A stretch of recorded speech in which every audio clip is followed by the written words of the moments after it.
pero alguna vez también esto fue incómodo. Yo estaba en esta aula cuando era en la facultad química. No se acostumbra. Bueno, hoy día nos vamos a ocupar de los hongos. Voy a hablar un poco de la estructura de los hongos y de la parte productiva, que es lo que interesa para la mejora del genética. La pared celular de los hongos es una de las cosas más importantes. ¿Es seminario? ¿Por qué? Porque provee forma y soporta la parte celular. ¿Por qué es importante? Por la composición química que tiene la pared. Ustedes saben que en muchos procesos, por ejemplo, de bioremediación, se usan hongos para retener, diríamos, sustancias que puedan ser captadas por la composición de la pared celular. Eso es una de las cosas importantes. Y tiene este polisacario. Ojo que esto es quitina, no es queratina. Quitina. Es un polisacario unificado. Y contiene residuos de N-acetilglucosamina. Esos residuos de N-acetilglucosamina en la pared de la bacteria van a tener una gran influencia sobre todo esta parte para la grandeza de la pared. Por fuera se presenta una capa de proteína y eso termina de darle más consistencia, más dureza a la pared celular de los hongos. En la membrana celular hay otro aspecto. Es igual que cualquier membrana del poliómero y el punto está el esterol. Ahí también. Nosotros tenemos colesterol. Las bacterias tienen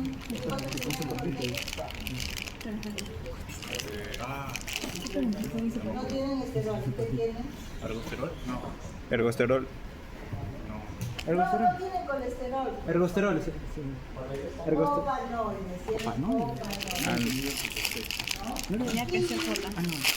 Los hongos tienen ergosterol. No escuché la pregunta. Que se la corriente. Un esterol. Igual tampoco sabía la respuesta. Ese es el blanco farmacológico contra los hongos. La mayoría de antibióticos viven en ese núcleo. La antibiótica, ahora está esa verminatina. Todos esos antibióticos van a inhibir la síntesis del colesterol y entonces la membrana deja de tener consistencia. Entonces, tiene que tener la misma cantidad de la membrana intracañosa que la membrana extracañosa. También tienen ustedes acá, una división negativa, se dan cuenta, el fondo está unido y la parte de la cápsula no está unida. El de Cryptococcus No me aflojera. Este Cryptococcus pneumoniae es un hongo patógeno. Lamentablemente está asociado a las especies de papillomas también. Y ustedes saben que hoy en día hay un montón de papillomas en todo lugar. Entonces, estas son las levaduras, las bolitas ovoides. Entonces, esta cápsula está formada por un glucurón humanae, que está formado por unidades de manosa unidas con enlace alfa-1,3 y algunas sustituciones están con silosa y otras con ácido glucurónico. El ácido glucurónico es una glucosa con radicales ácidos. Y el otro glucuronoxilomanano-galactano, que está formado por un polímero de galactano. Entonces, si ustedes se ponen a pensar, no son ya monosacáridos o disacáridos sencillos, son más complejos. Por eso es que esta cápsula es bastante amplia, es grande. Entonces, esta le da uno la resistencia a la desecación, que es la función de cualquier caso.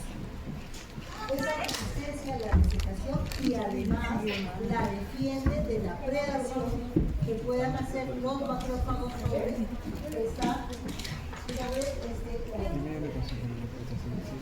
Ahora, cuando hablamos de los hongos en general, vamos a tener que hablar de dos grandes grupos: los mohos y las levaduras. Ustedes han tenido experiencia con las levaduras cuando han preparado su vino. Y los mohos los han visto hoy sobre las frutas y las verduras. Todos esos hongos que crecen como filamentos o como polvillo sobre una fruta o una verdura son los llamados mohos. Entonces, aquí tenemos en dos grandes grupos de mohos. Ahora, ustedes no han visto, pero las levaduras tienen una morfología muy semejante a la de las colonias bacterianas, pero son más mate, o sea, más opacas, más densas, como si fueran, diríamos, vacíos pero redondeados, ¿no? Muy grandes, opacas, elevadas, y cuando se hace la función de grano, van a aparecer unas índices de función gran positiva y algunas van a tener entonces van a tener la reproducción asexual por formación de genes y algunas otras, fíjense ustedes, es como si fuera un filamento, ¿no? Hay algunas levaduras, algunas cepas que pierden la capacidad de formar el tabique de pared entre la célula madre y la célula hija, y entonces se va formando una célula. Ahí está. Entonces, estas células, vean ustedes, son, en algunos sitios, son como cadenas de células, sobre todo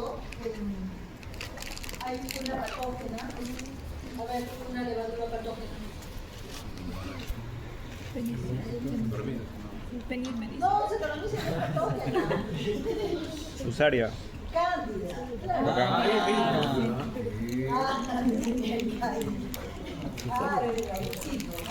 No sé. Sí, cualquier cosa de lo que aprendí hoy. Esa levadura cándida es el mismo criptococcus con una hielita. ¿O tiene ojos? A cándida, una de las formas, diríamos, rápidas de diagnosticar cándida es observarla en agar almidón de arroz. Pero no crean que es un flacón. Que una lámina fotogeo, el agua del lavado de arroz se saca y se le agrega agar, lo solidifica. Y eso se pone en una lámina por objeto y allí se siembra la levadura. Y esa levadura nos va a dar,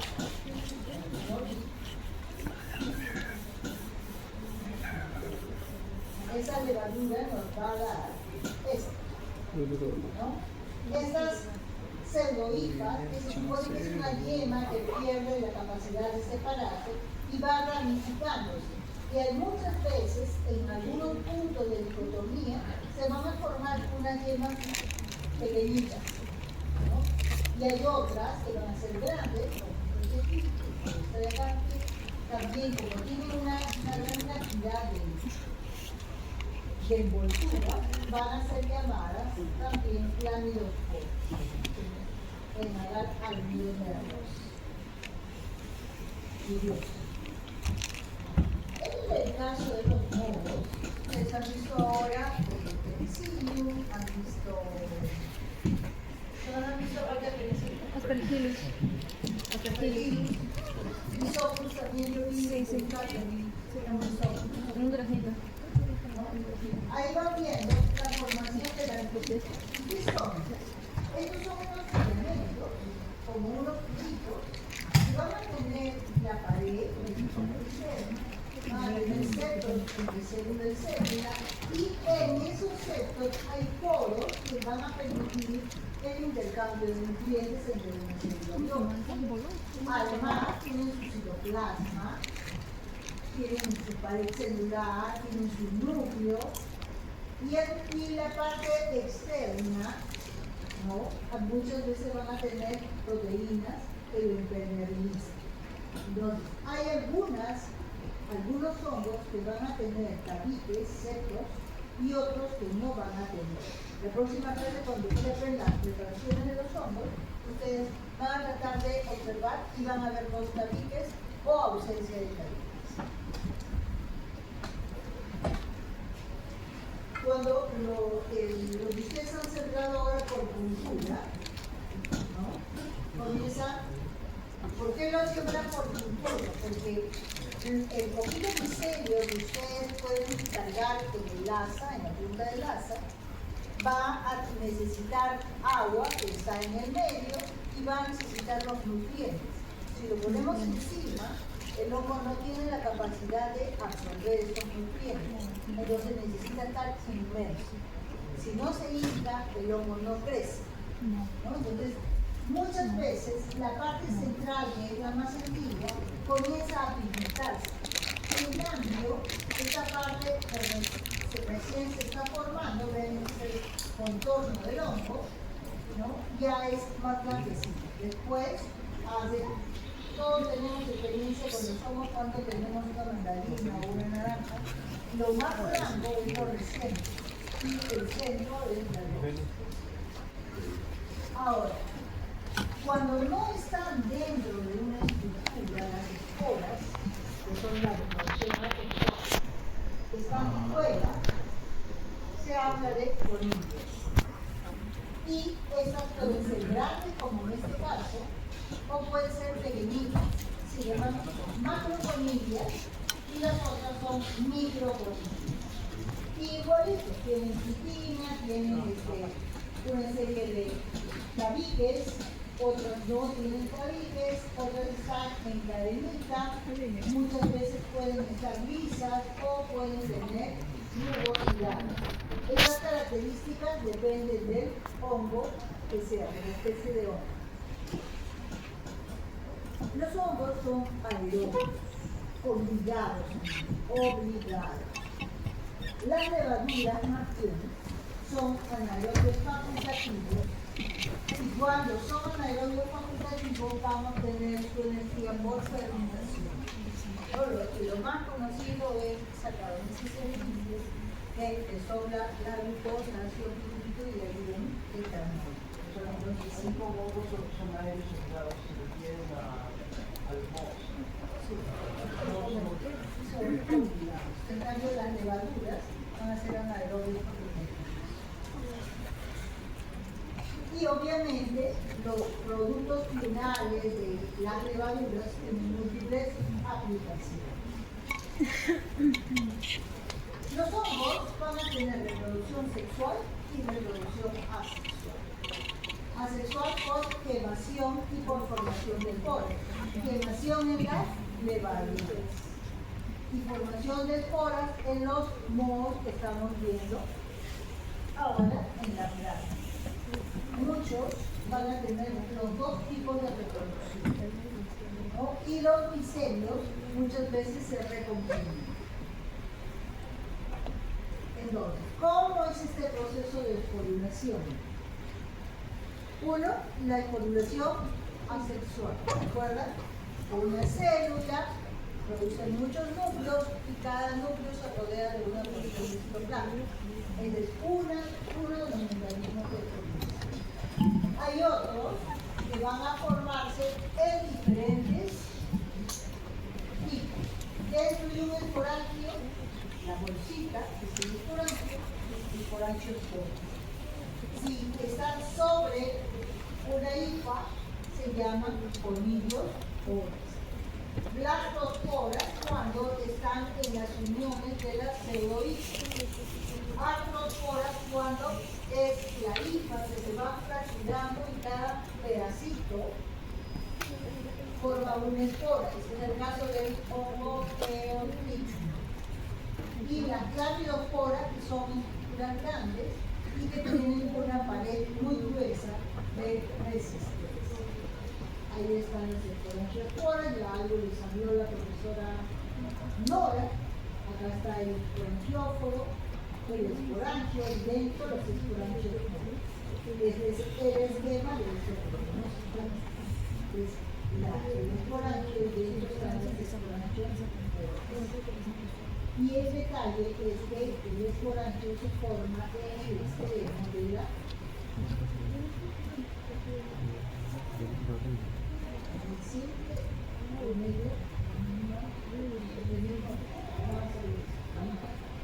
Cuando hablamos de cigosporas, son las esporas sexuales, o sea, las que van a fusionarse.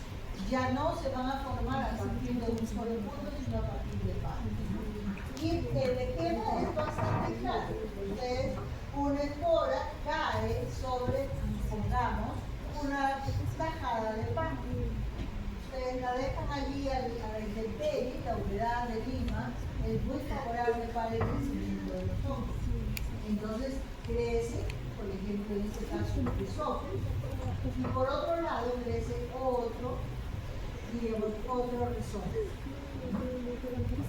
¿Qué va a pasar? Entre las hifas que están tratando de colonizar la superficie del pan, van a entrecruzarse y formar una estructura que permita la recombinación. En esa recombinación, esta es lo que se llama una cigospora.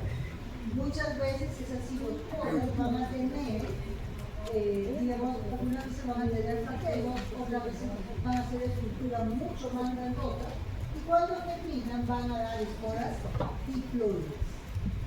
Aquí la espora netamente asexual es haploide, pero cuando procede la espora de una cigospora, que es una espora diploide, ¿no? Entonces, ahí de esa manera van a tener una espora de tipo sexual.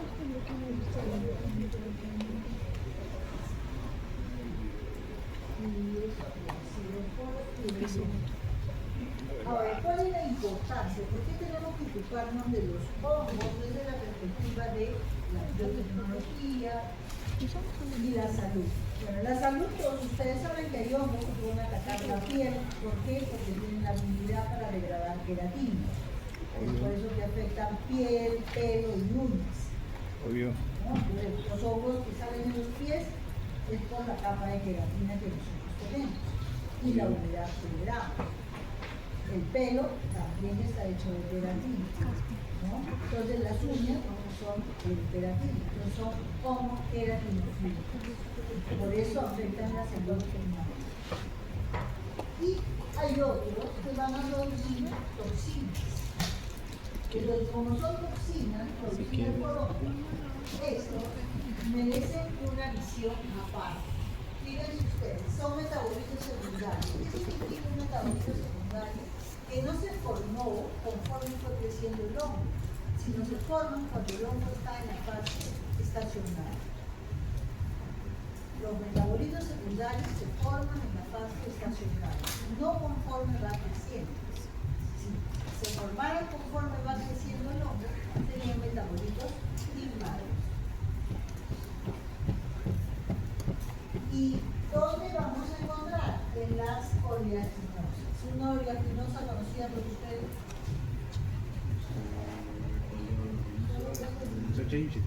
No, una oleaginosa, una planta oleaginosa. Una planta. Palma. Puede ser esa La palma. ¿Qué más? Puede ser el maní, La palma. La palma. Ah.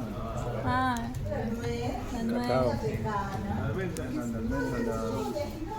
Entonces, una hay que ver palmítico. bien que este tipo de frutos sean como usualmente los conocemos. ¿Cómo se llama ese Si alimento? ustedes ven que tiene en alguna de sus ranuras oscurecimientos, ya es un indicador de que son hongos. Está ondeado. Ya si vemos esto, ya ni hablar, pues, ¿no? Un hongo, todo un micelio sobre la parte oleosa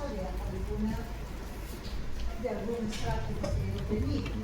Entonces, esas micotoxinas son muy estables. Pueden quedarse adheridas en el vidrio, ¿no? Entonces, Una cosa típica es que un hongo puede producir varias micotoxinas. Por ejemplo, ustedes el día jueves van a ver a Fusarium. Es muy bonito su colonia. Fusarium puede producir varias micotoxinas. Ah, el rosadito, ¿no? Como también esa misma micotoxina puede ser producida por otras especies de hongo, ¿no? Entonces, esa es una de las características. Entonces, una primera vez que tuvimos nosotros contacto con las micotoxinas, era un laboratorio que estudiaba micotoxinas y donde nos dijeron, nunca tomen café en vida. Nosotros y eso es bonito. Sí, es bonito, pero en un laboratorio donde se trabajan hongos, puede estar contaminado con una micotoxina y no lo sabes.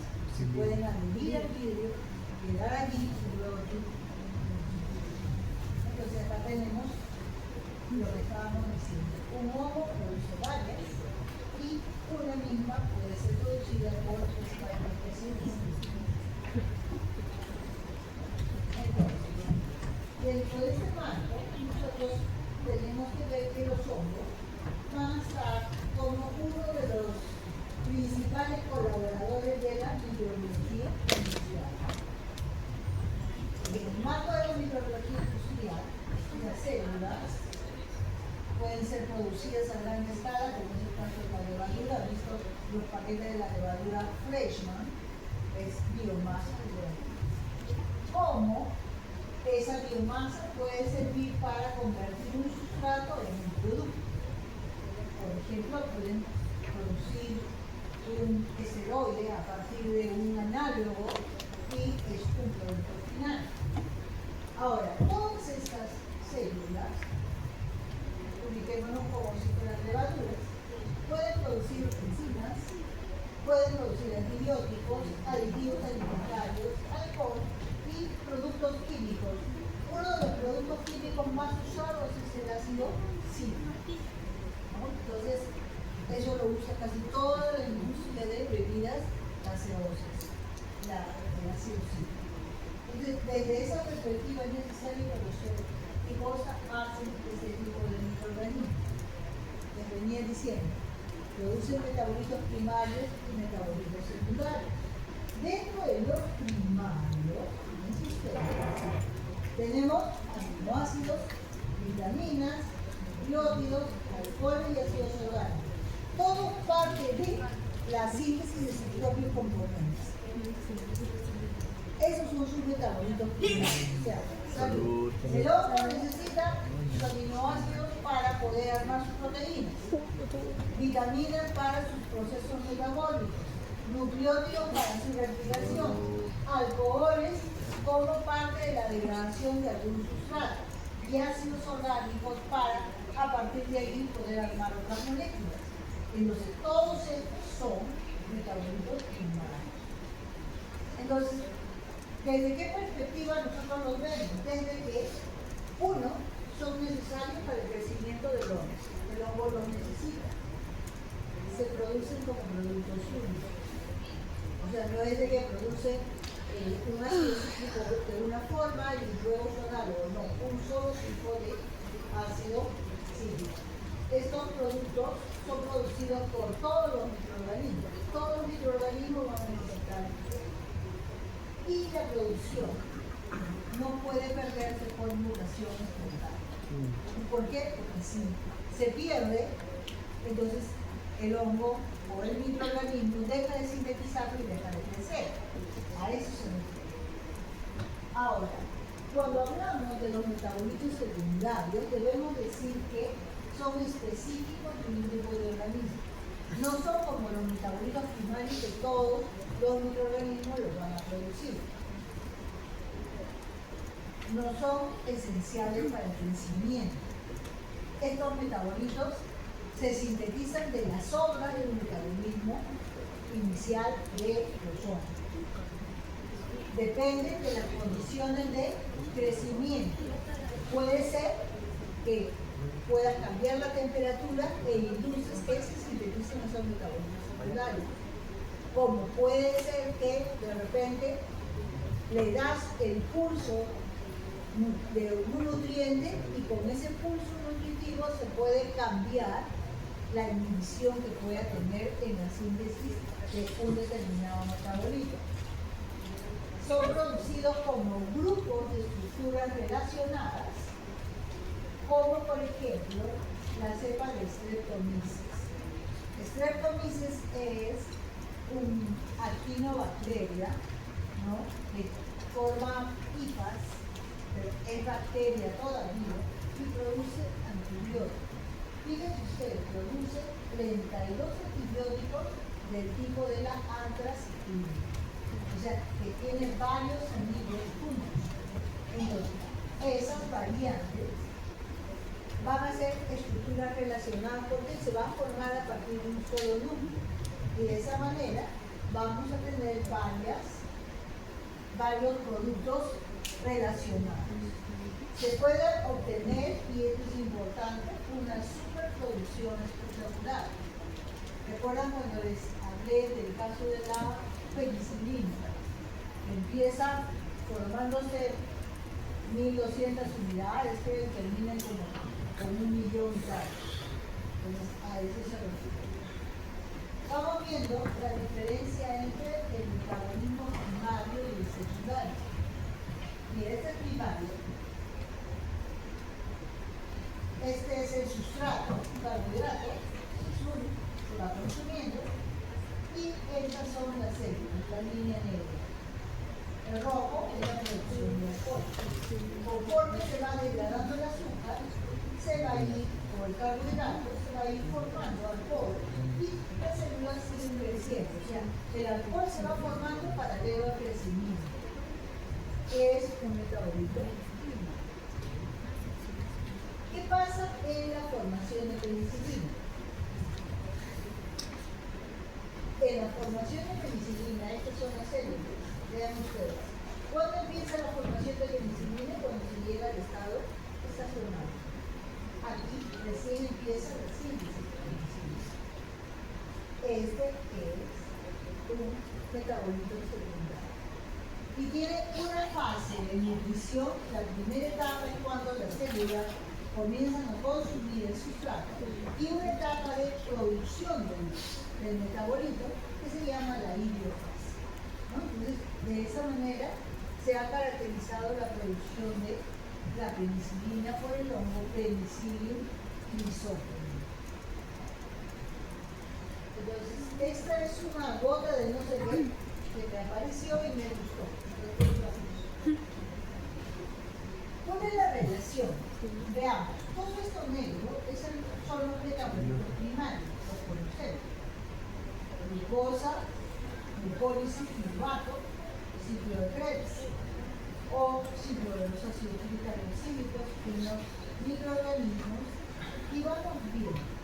A partir de las descarboxilaciones y carboxilaciones, vamos a tener que, por ejemplo, aquí en la triosa, puede derivarse a la formación de otros compuestos por adición a esta triosa, una tetrosa. Esa tetrosa puede entrar a un sitio, unirse con otra triosa y formar un compuesto de 7 carbonos. Es el ácido chiquímico. Y este ácido chiquímico va a ser el medular de la síntesis de aminoácidos aromáticos. Melamina, triptofano, tirosina. Y estos aminoácidos aromáticos van a ser el origen de muchos otros componentes. Por ejemplo, el caso de el pigmento de pseudomonas es a partir de estos aminoácidos aromáticos, ¿no? Entonces, por allí va un metabolito secundario. Por aquí podemos ver la formación de compuestos betacarbonados y de los esteroides a raíz de la unión de estos betacarbonados. Y de esa manera estos serían los metabolitos secundarios y todos los otros derivados de la síntesis de ácidos grasos otros metabolitos secundarios, ¿no? Entonces, de esa manera hay una relación con el metabolismo central. ¿Qué pasa? Si ya el microorganismo terminó de crecer, y le sobra alguno de estos intermediarios, los combinan para poder formar algunos otros metabolitos secundarios que puedan ser excretados hacia el exterior. Entonces, el humano utiliza estos microorganismos para su propio beneficio. ¿Por qué? Porque nosotros necesitamos de algunos metabolitos primarios que no podemos sintetizar. Eso es, por ejemplo, el grupo de los aminoácidos. Los llamados aminoácidos esenciales son aminoácidos que nosotros no podemos sintetizar y que debemos ingerir. Entonces, he allí la necesidad, ¿no?, de poder sintetizar estos aminoácidos, uno como aditivos del sabor, otro como antioxidantes y un último rubro, el de los edulcorantes. En la parte química, manufactura de polímeros, pieles, cosméticos y en herbicidas. Y en medicina también como básicamente suplemento alimenticio. Entonces, la mayoría de los aminoácidos pueden fabricarse porque los organismos necesitan sintetizar, pero la síntesis química nos da los dos tipos de aminoácidos, los beta y los beta. Entonces, eso es una mezcla racémica. En cambio, la producción microbiológica puede ser por fermentación directa o hacer una parte de la fermentación y otra parte por síntesis enzimática.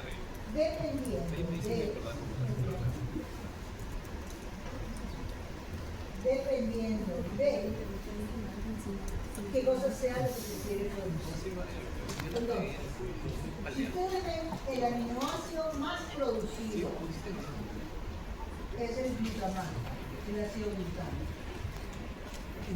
¿Cuánto es lo que se produce? 370.000 toneladas métricas. Se usa en varios alimentos y obviamente es un potenciador del sabor. El aspartato y la alanina son los que deciden.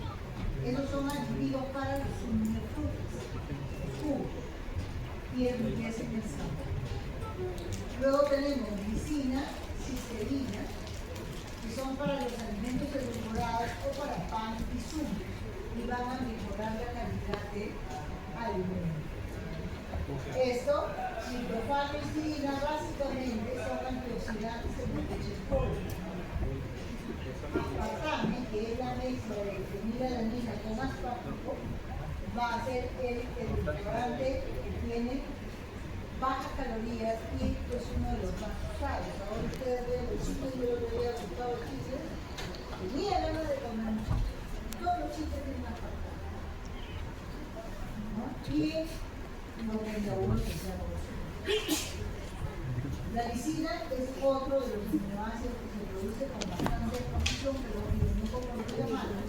Y la metionina también, ¿no? Son aditivos nutritivos para diferentes alimentos. Depende de la necesidad de la masa que haya en el maíz. ¿Cómo se produce? Puede alterarse la ruta de regulación o puede alterarse la permeabilidad de la célula frente a ese aminoácido. O sea, si alteramos la regulación, o sea, se altera la sensibilidad de la primera enzima de la ruta de biosíntesis frente a los productos finales. Y entonces el microorganismo sigue sintetizando como si no hubiera ya hecho suficiente aminoácido. También se usan mutantes ausótrofos y resistentes a análogs para, por ejemplo, es ausótrofo, no puede sintetizar otra cosa, ¿no? Por ahí. Luego, mutantes resistentes a la regulación, entonces son resistentes a análogos. Entonces pones un análogo del aminoácido y es como que esa ruta va a continuar su funcionamiento. Por ejemplo, aquí tenemos una superproducción por alteración de adquisición de productos finales por inevangelium mutánico, un vacío gran positivo no controlado, que es ausótropo para alquimia. Entonces miren ustedes la línea.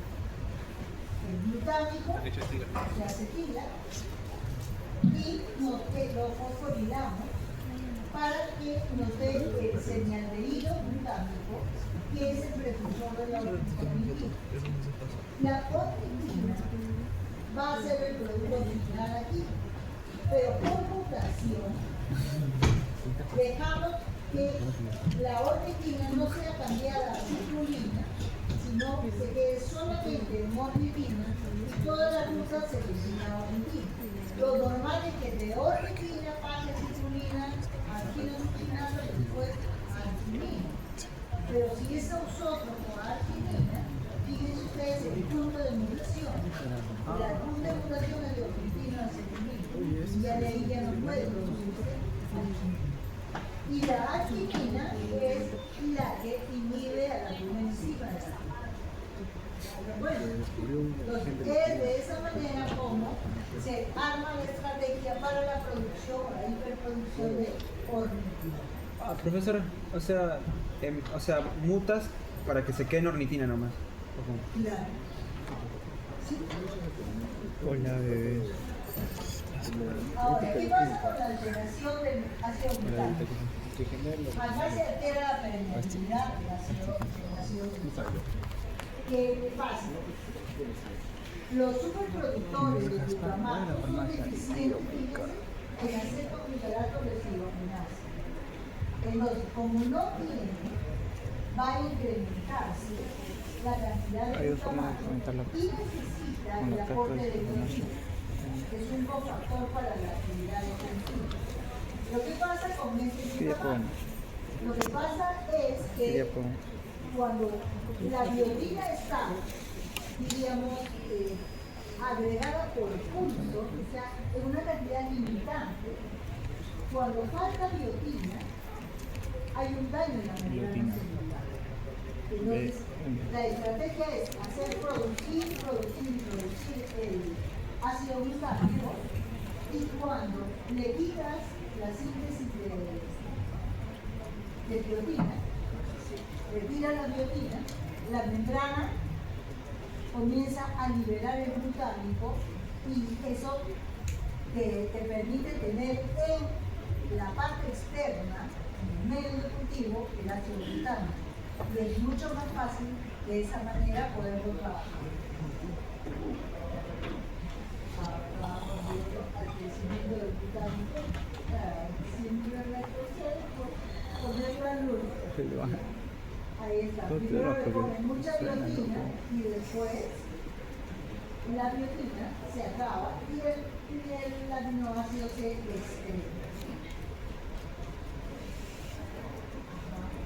Es medio deficiente. Darlo todo mañana. Otro aminoácido producido por fermentación es la lisina.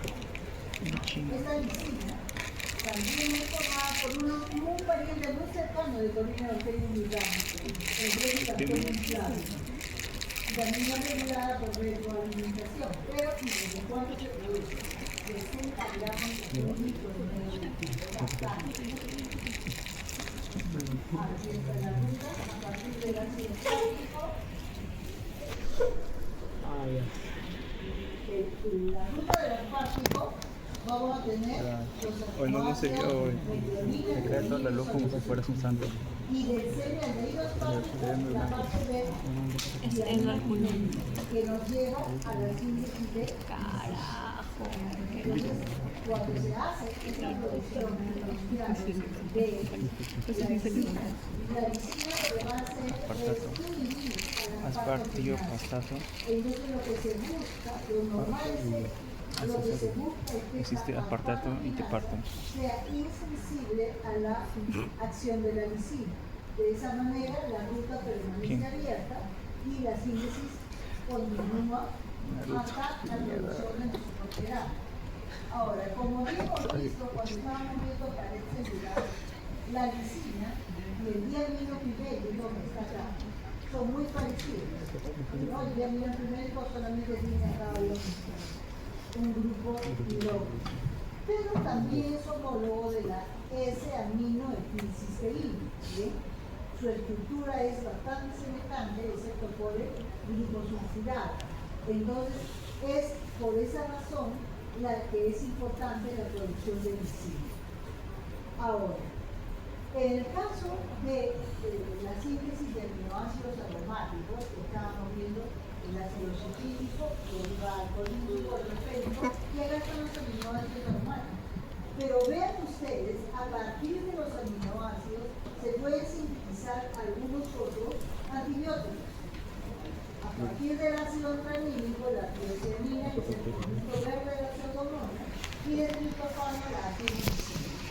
Del polídrico vienen hasta 4 antibióticos. ¿Quieres mandar saludos? Y del chiquínico 2. Saludos a Jotiña. Van viendo cómo ¿Qué más sabes? Claro. Saludos.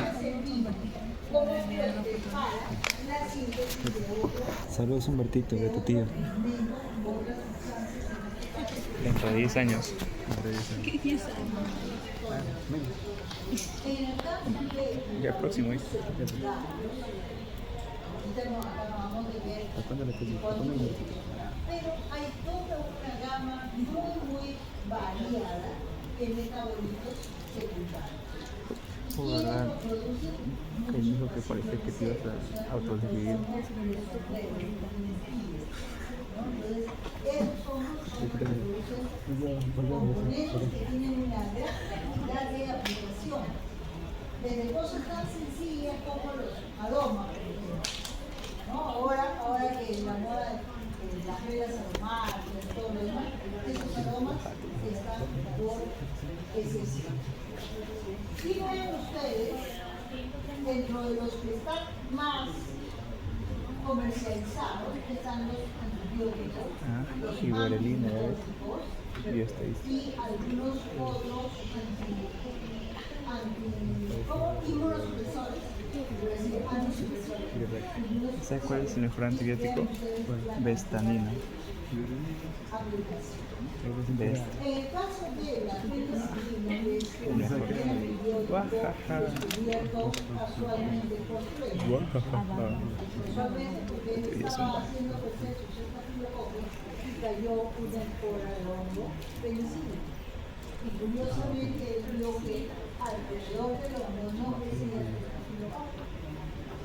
Le llamó la atención y trató de ver por qué era. Y cuando se dio cuenta de que era lo que estaba pasando, era que estaba el hongo extracelular que era el más grande cosa. Pero eso está muy bien. Podemos tener la producción de todos estos antibióticos Que se suscriban a mi desde la Segunda Guerra Mundial. Otro punto importante es la biocomprensión, como se dice en la primera definición.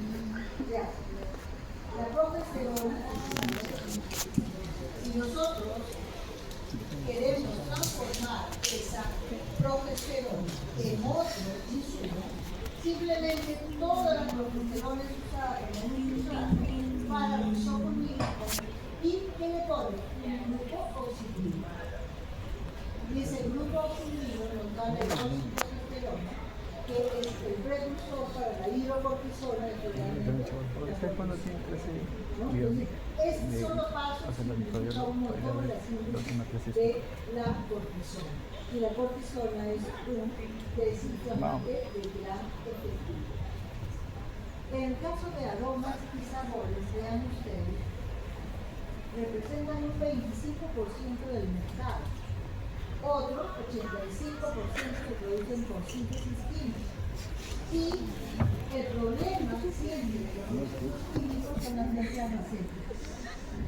Los consumidores prefieren como aditivos alimentarios hasta chaval. ¿Cuándo llega la noche? algo producido biológicamente y no químico. Ahora estamos dando de vuelta a la mirada a los productos naturales. Bravo. Oh.